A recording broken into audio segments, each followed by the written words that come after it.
गुंडांना कसा अभय दिलं जात आहे आणि या सर्व काळामध्ये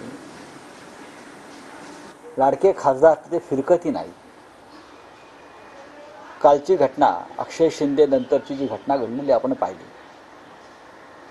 ती अत्यंत हृदयद्रावक धक्कादायक अशीच. हे सगळे लोक कल्याण, अंबरनाथ आणि बीडलाच का असतात? का?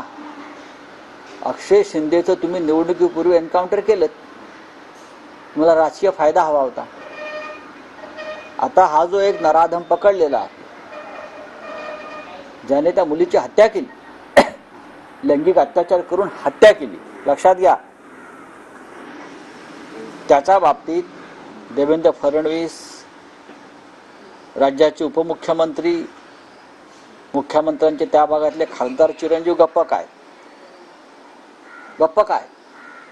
हा पहिला प्रश्न.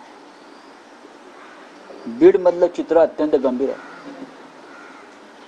लवकरच तिथे माननीय उद्धव ठाकरे सुद्धा परभणी आणि बीडला जातील. कधी ते तुम्हाला कळवण्यात येईल. बीड मधलं प्रकार जो आहे हा बिहार मधल्या अनेक जिल्ह्यामध्ये पूर्वी अशा प्रकारचा दहशतवाद चालायचा. गोपालगंज बरं का, त्यानंतर पाटण्याच्या आसपासचे अनेक जिल्हे, आरा, अशा जिल्ह्यामध्ये अशा प्रकारच्या टोळ्यांचं दहशतवाद चालायचा.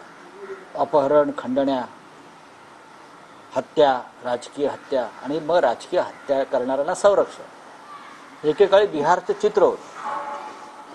आज ते तुम्हाला बीड आणि कल्याण, अंबरनाथ, डोंबिवली आणि ठाण्यात दिसत आहे. देवेंद्र फडणवीस यांना मी आज एक व्हिडिओ पाठवला आहे, आपण तो पाहिला असेल, आपने देखा होगा. आदरणीय मुख्यमंत्र्यांनी हे पाहावं की बीडमध्ये कशा प्रकारे गेल्या काही वर्षामध्ये हत्या केलेल्या आहेत आणि त्या हत्यांच्या मागे कोण आहे, हा, आणि कोणाकोणाच्या हत्या झाल्यात आणि त्या हत्या दाबल्या गेल्या.